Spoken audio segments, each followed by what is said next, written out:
My grandmother is someone that I love and seek knowledge from. As a child, I was very curious. I always asked questions like, where are kids from and all of that. But I really wanted to know my lineage. And she's like, your lineage is wherever your roots are. Every child that is born on the island, their umbilical cord is planted, and then a tree is planted over it. And so you're always rooted. You're always here. These are all a representation of individuals.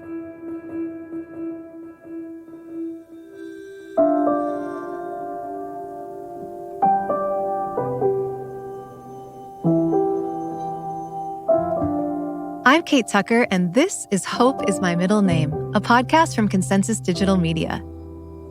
Today, I am thrilled to bring you Nancy Metayer Bowen, all the way from the coastal floodplains of eastern Florida, where as commissioner of Coral Springs, she is determined to make her hometown a climate-resilient city.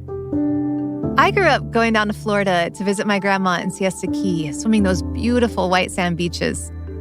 And as hurricane season has grown longer and the storms more intense, Florida's been on my mind. And I know I'm not the only one. In a year of extreme weather, we are all looking to places like Florida for what the future holds. And as far as Commissioner Bowen is concerned, there is still time to protect our homes, our families, and of course, our planet. As you'll hear, she is well acquainted with life in this changing climate. In fact, the day we spoke, Hurricane Idalia made landfall as a Category 3 storm along Florida's Gulf Coast. And I had to ask her how she's managed to maintain hope.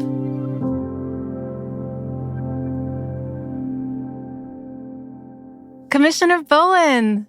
Hello, how are you, Kate? Oh, I'm good. How are you? I'm doing well. Oh, thanks so much for taking the time to be here today. I'm so excited to hear all about you and about Coral Springs. Are you in Coral Springs right now? I am. It's nice and sunny out. It's absolutely beautiful. Now, you have grown up in Florida, right? I have. I'm born and raised in South Florida. I'm a Florida girl, love the water, love the ocean. Okay, are you an ocean swimmer or a pool swimmer? I'm definitely an ocean swimmer. There's something about that salt water. Can you go to the beach from where you live? Where is Coral Springs? So Coral Springs, it's really, really unique location, right? So our backyard is the Everglades. It's as far west as it can go. So on a beautiful day like today, you would go to the Atlantic Trailhead and you would walk the Everglades and see all the beautiful grass and the wildlife that's out there. And then if you want to go to the beach, 15 minutes east to Deerfield Beach, where there's a boardwalk and plenty of restaurants. So close enough, but far enough. So when you were a kid, did you grow up walking in the Everglades? We did a lot of trailheads, airboat rides, yes. Okay, so for people who've never seen an airboat, it sounds like something out of Star Wars. What is an airboat? What does it feel like to be in one? Super loud, so you need ear protection. And there's a fan in the back of you. And it typically has 4 passenger seating in it. The Everglades has a very unique ecosystem. We want to make sure that we don't have propellers that are in the water that will damage any vegetation or any animals that call the Everglades their home. Wow. So, okay, I have so many questions about living in Florida, growing up in Florida, being a kid in Florida. But first, let's just kick this off right. Tell me who you are and what you do. I am Nancy Metayer Bowen, and I am a commissioner, and I represent 134,000 residents from the beautiful city of Coral Springs. I actively work for them. We help balance a budget and make sure that that budget really adheres to the services that they desire. Making sure that when there is an issue in terms of your potholes, street lights, anything that impacts you locally, we deal with. Zoning laws, development, your parks. Coral Springs has 49 parks that we're very proud of. We also have a tree fund. So every time someone takes down a tree, they have to plant another tree, right? So we pride ourselves of being an environmentally friendly community. I love that. What was it like growing up there, growing up in Florida? So Coral Springs has been my home for now over 27 years. I went to elementary, middle, and high school here. And South Florida, it has a special place for me, right? As I mentioned before, the ocean, the Everglades, but also the diversity. You have the Caribbean right there. Yeah. So you have the beautiful food, the culture. Like every time I step out, you hear a different language. You see people who practice various religions. So Wow. that's something that I love about South Florida is the diversity. My parents are both from the beautiful island of Haiti. They migrated here in the 80s. They migrated to Miami and they said, no, Miami's not where we want to raise our kids. Nothing wrong with Miami. They wanted a little bit more land. So they moved to Broward. They were able to work very hard and really live up to the American dream and did everything that they wanted to do to provide a beautiful home to me and my siblings. And at this time, Coral Springs was not fully built out. So for the longest time, I lived next to cows and heard them mooing every day. My dad, he grew up as a farmer. He really, really loved living near land. He definitely wanted to be somewhere where one day, if he wanted to grow his own food, he had the opportunity to do so. We have a little garden in our home. When you go to our backyard, we have a little bit of everything. I love to joke around with my parents and say, you all are herbalists. Every time like I get a cough or I feel under the weather, they're like, oh, we have leaves for that in the backyard. I'll make you some tea. They have a tea for everything. So me and my siblings joke around and said, who needs CVS when we have our parents? So how did your parents learn this? What did they do in Haiti and how did they kind of bring this over here? So my mom grew up in the city. She's a city girl through and through. But my dad grew up on a farm. Families has been in agriculture for all that he can remember. My maternal grandmother, who migrated to the city, she lived in the countryside and has given me fond memories about what it means to be a steward of the land. My grandmother is someone that I love and seek knowledge from. As a child, I was very curious. I always asked questions like, where are kids from and all of that. But I really wanted to know my lineage. And she's like, your lineage is wherever your roots are. Every child that is born on the island, their umbilical cord is planted and then a tree is planted over it. And so you're always rooted. You're always here. These are all a representation of individuals. Unfortunately, the country is experiencing deforestation because of their heavy reliance on coal. That's their source of energy. And so, unfortunately, when I look back at the stories that she told me and to see what Haiti is today, it breaks my heart because being rooted is something that we pride ourselves in, and being stewards of the land is something that most Haitians pride themselves in because through religion, through agriculture, growing up, all my cousins, all of our parents had gardens in their backyards, right? It was just something that we do. And so that resonated with me. And also, I was a weird kid. My mom always say, like, you were meant to be an environmentalist because I used to love playing in dirt, climbing trees, and just love to be in the garden exploring. When I told her this is the career path that I wanted to do, she's like, yeah, it makes sense. I love that. So you're describing this attraction or a sense of wonder when it comes to interacting with the land and with growing things and soil and trees. What about like with the community? What were you seeing modeled for you and your parents and your grandparents and how they were interacting with the community? My mom, I call her my freedom fighter. I learned my love for service through her. She was very involved in the church. We have a saying in Creole is l'école, la caille, l'église, which is l'école is school, la caille is home, l'église is church. So those are the three places you're allowed to go. And so we spent a lot of time in our church and growing up there. And my mom was always someone who would either be in charge of hospitality, so the catering with any of the programming that was going on with the church. And if people fell into really rough times, she would be the one who would lend money and get them back on their feet. Also, our family home was the place where folks, when they migrated to the U.S., our home was their foundation. This is where they would live for a few months, even years, gather themselves, find a job, go to school, and then they would go on to bigger and better things. So community is something that has always been instilled in us at a very, very young age. We are community, right? We lean on each other. We support each other. We make sure our folks are good and that they're able to thrive. What kind of church? So we grew up Baptist. I now am non-denominational. I go to an amazing church where our motto is no perfect people allowed. I love that theme because we are all great individuals and we're not perfect. And every day is a new opportunity to do better. I also grew up in the church and I love hearing what you just said because, gosh, it's just sometimes we put so much pressure on ourselves and it's like, we're just human. Right.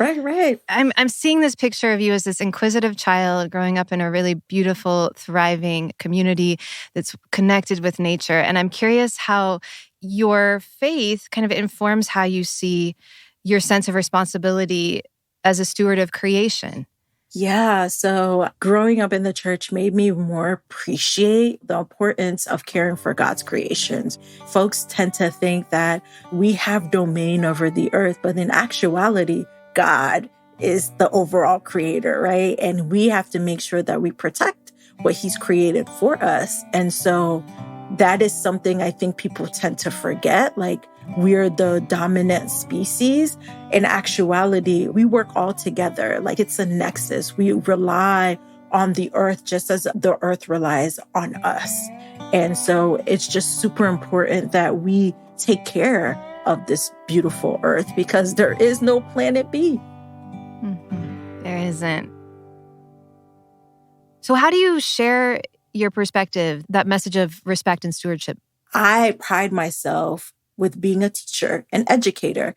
I may not have that title, but everywhere I go, I want to make sure that people understand their impacts on the environment. When I go into communities where they don't have access to natural produce or in a complete food desert, that to me makes me step back and think, oh my goodness, like this is why we have all these health disparities. When I see people discuss sea level rise, and from a scientific standpoint, we know the waters are rising, right? We understand that, but people don't understand why they're being pushed out of certain places in their communities, right? Climate gentrification is a real concern when we talk about affordable housing. And we're seeing this crisis throughout the country right now. The reason why the prices of homes are increasing is sometimes the areas are vulnerable.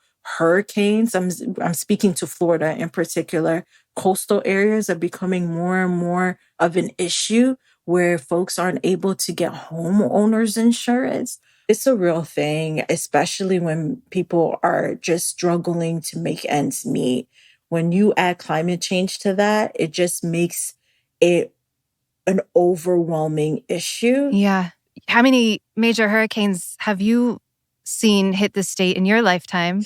Oh, too many. I always cross my fingers because always around my birthday time, there is a hurricane that comes. So my 16th birthday, my 18th birthday, all the significant birthdays, a major hurricane hit. Hurricane Wilma hit my 18th birthday. And then I had to push back my birthday party 2 weeks.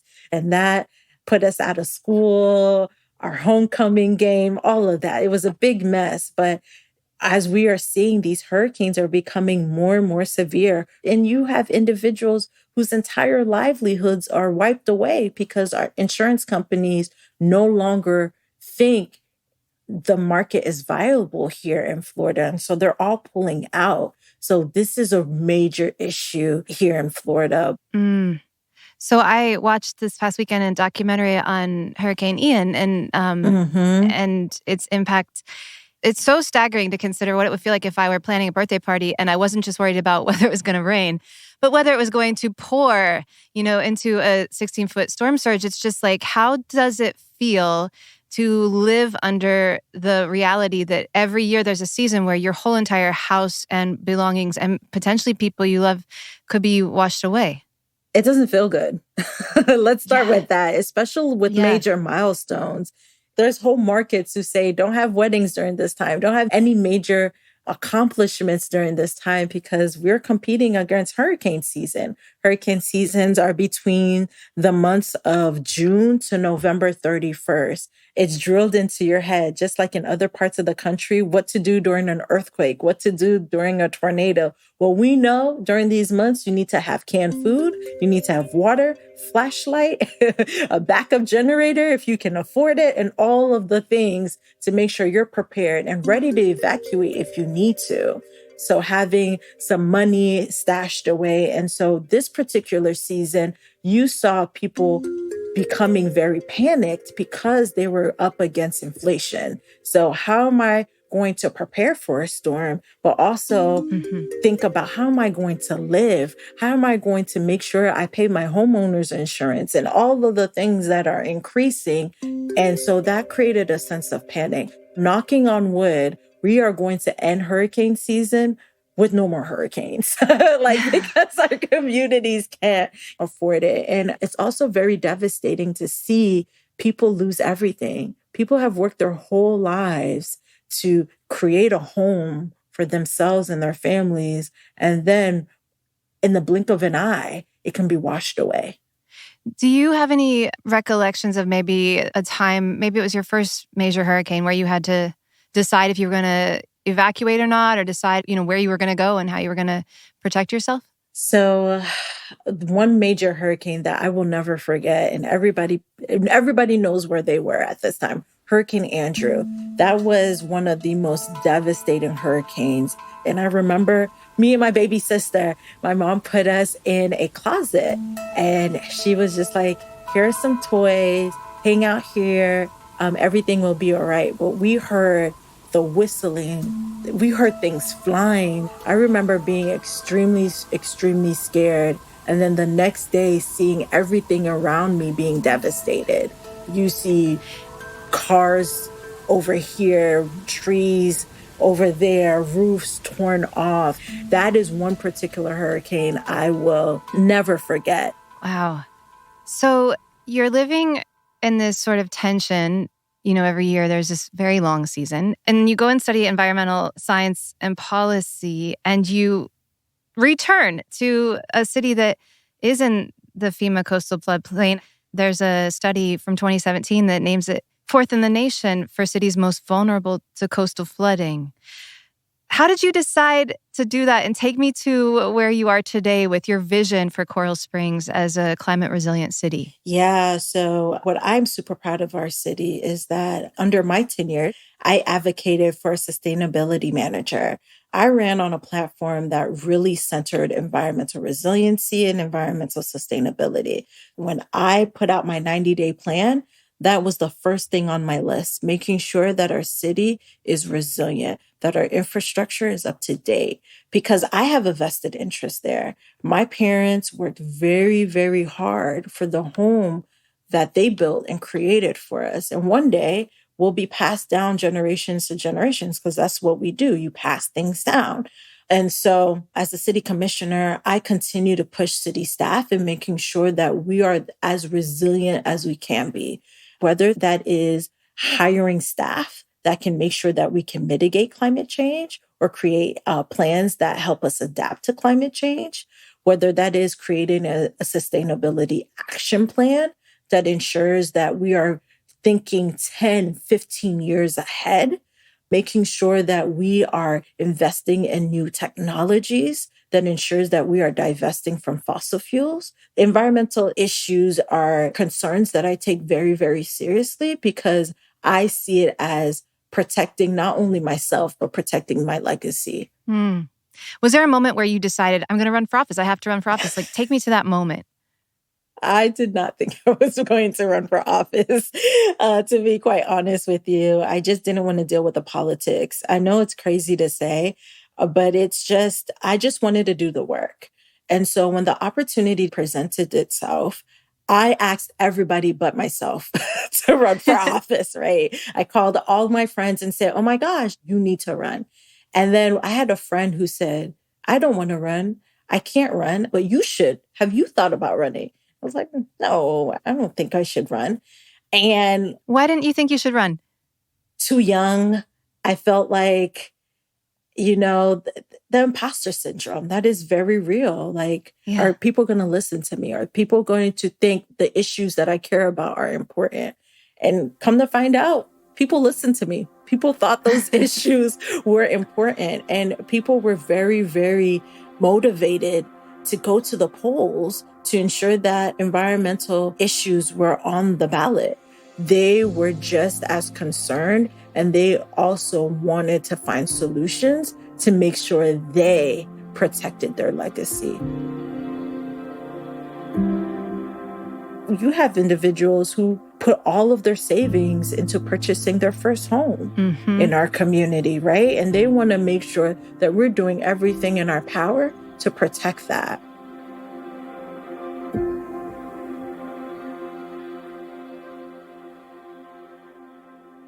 So you win. I win. Congratulations.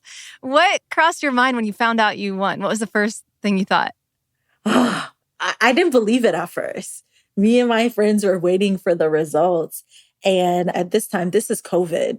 Everything's virtual. So we're doing a virtual watch party. And my sister nudges me and is like, Nancy, you won. And I'm like, I lose it. I completely lose it.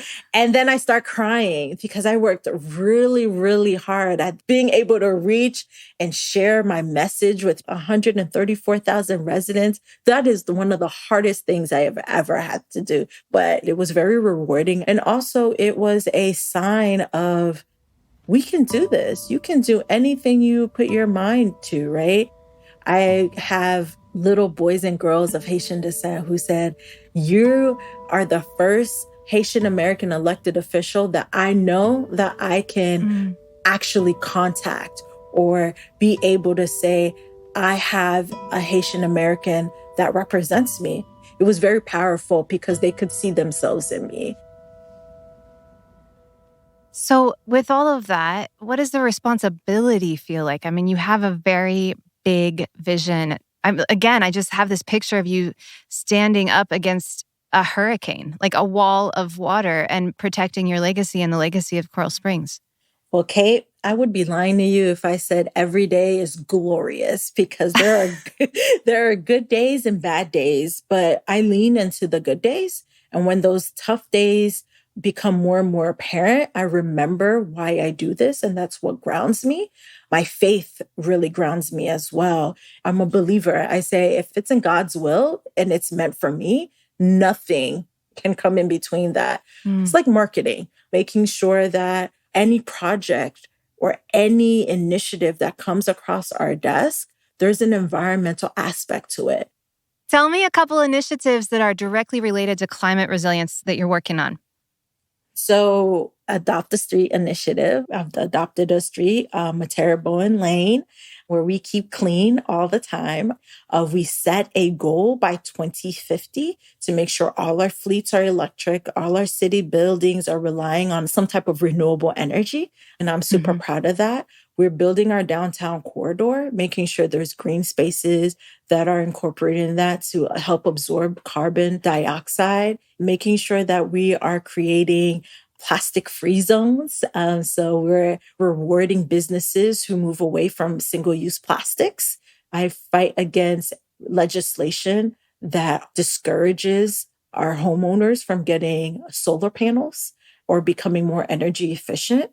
What about building more resiliently? You talked about development a little bit. We're watching sea level rise. And so I'm curious, what cities are doing down there to build a possible future that would withstand that. Yeah, I commend Broward. So Palm Beach, Broward, and Miami-Dade are in the Southeast Regional Compact. So they work very closely on ensuring that they are creating policies and building infrastructure that help combat climate change. So when we talk about infrastructure, that is something I am 100% ensuring that our local governments are making a priority. I'm always pushing my colleagues not to be performative. And that is not only my colleagues on the dais, but colleagues who are politicians throughout the state, whether you are Republican or Democrat, but really focus on the issue. We need to make sure that our communities are resilient, because if we don't, we won't have a Florida to call home. Mm. Take me on a walk through Coral Springs in the future, a climate strong city. What is it like? What do we see? What do we experience? I see Coral Springs as a walkable city. Folks getting out of their cars and being able to get to where they need to by biking, by our public transportation. We are 100% running on renewable energy. We have composting sites. We are recycling properly. Mm-hmm. We have urban gardens that we can use as a farm to table example. So I see ourselves being able to really rely on community to get the resources that we need. I'm fascinated by the choice that happens in the individual who loses her home, but also in the city government after such complete devastation, that there is this choice to rebuild. So I'm curious, for you, if the worst case scenario happened and you lost your family home, where do you find the hope to continue the work? And how do you speak to people who have lost everything when it comes to making decisions that are going to be in the direction of hope, when this is just a really hard thing to look at, to face? Like, climate change is a hard thing to live with. Kate, you just made it very real for me. Like, that is a possibility. Our family home can be one day washed away. What makes our home any different than the folks who were impacted by Ian last year in Fort Myers? Nothing. So what continues to drive me is the possibility of us being able to rebuild and rebuild in a way that's more sustainable. This is not getting better anytime soon. We need to do better. Florida, we need to do better and make sure that Floridians are protected, whether that is providing support and assistance, whether that is ensuring that we have an industry. And when I think about education and about how not everybody wants to go to college, but creating an environmental industry here in Florida where our young people and those looking for work are able to help with resilience efforts. That, to me, is a heavy, heavy question. I don't know. But what I do know is that I'm going to do everything that I can to make sure that my community has the resources that they need to thrive, and make sure that their homes are in a place or are in a position to withstand these severe hurricanes. And there is a way to do it. And it's people like you who give me hope, that the work is being done, because it's a giant undertaking. Obviously, we're not going to cool the climate in time to avoid these storms, but we can find ways to be not only reactionary, but actually protect ourselves from future experiences by building stronger. And that's going to create jobs. That's going to create work, but it does take everybody working together, which is tricky. And I don't have to tell you that. So talk to me about how you navigate these conversations that can be very politically charged. How do you get people to speak to each other across the aisle and really understand the shared vested interests at stake? Simple. Money. It's gonna impact your pockets. That is our common denominator. And so we all want the same things, whether you're a Democrat or Republican. That is, we want to be able to call a place home. We want to be able to provide for our families. We want to be able to ensure that our kids have all the things that they need and deserve. We see hurricanes coming. We see the impacts of hurricanes. We see people's businesses being impacted by it. Tourism is being impacted by it. We see individuals who have to relocate. And so when individuals are saying, hey, wait a minute, this is impacting my livelihood, let's have a conversation. And so that brings people together. What does your family think about the work that you're doing in environmental science and in government? Me and my siblings laugh about this. Growing up in a Caribbean household, you can be four things. That is a doctor, an engineer, a nurse, or a lawyer. And so when I told my grandma what I was going to do, she's like, okay, I don't get it. So she continues to tell everyone I'm a lawyer. It's so funny. she's like, you're a lawyer. You're advocating for the community. I was like, Grandma, you have to go to law school to be a lawyer. But my parents, they can't explain what I do. All they know is that I'm a community advocate and I get paid for it. I go out and make sure that folks are able to be heard, are able to access the resources that they deserve and pay into, because we all pay taxes, and ensure that we live in a place where our environment is clean. And so when they explain it, they say, yeah, my daughter is an advocate. She helps the community. And so I'm happy with that. I don't need a fancy title. I just want to be able to look myself in the mirror and know that I'm doing right by my community and those that I serve and represent. What has this role taught you about community and connection? And how is that connected to what you learned growing up? That you aren't going to be right all the time. You don't know everything. It's so funny, like growing up, you think your parents know everything, right? You kind of look to them as the guiding star. As you get older, you're like, I know everything. Like, Mom, I don't need to listen to you.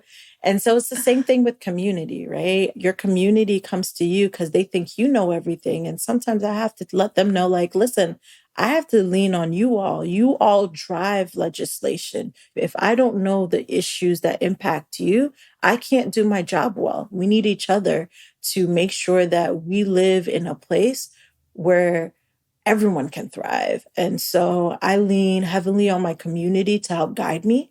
I lean on my colleagues to help really have those tough conversations because we're not always going to agree. And I rely on city staff to make sure that we get the work done. What's giving you reasons to hope these days? Whew. That's another heavy question, Kate. Young people. When I look at young people coming up now, they're a no-nonsense generation. And I look at young people as a beacon of hope because every influential movement has started with young people. Look at the civil rights movement, look at the climate justice movement. These are all movements that were started by young folks. And I think that if they continue on the path that they're in and making sure that they're advocating for a better planet for themselves and their children, I think we're in a good place. Well, I don't want to keep you any longer because you have very important work to do, but I am so thankful we got to have this conversation. Thank you so much for joining me today. Thank you so much, Kate. This was so amazing. I truly appreciate you sharing your platform with me and just sharing the work that I'm doing. And I know that you continue highlighting great folks in the community. So thank you for all the work that you do.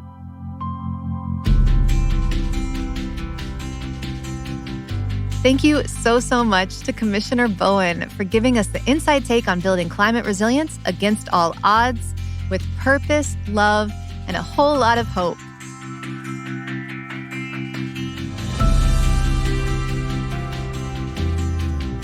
Hope is My Middle Name is hosted and executive produced by me, Kate Tucker. You can find me on Instagram at Kate Tucker Music.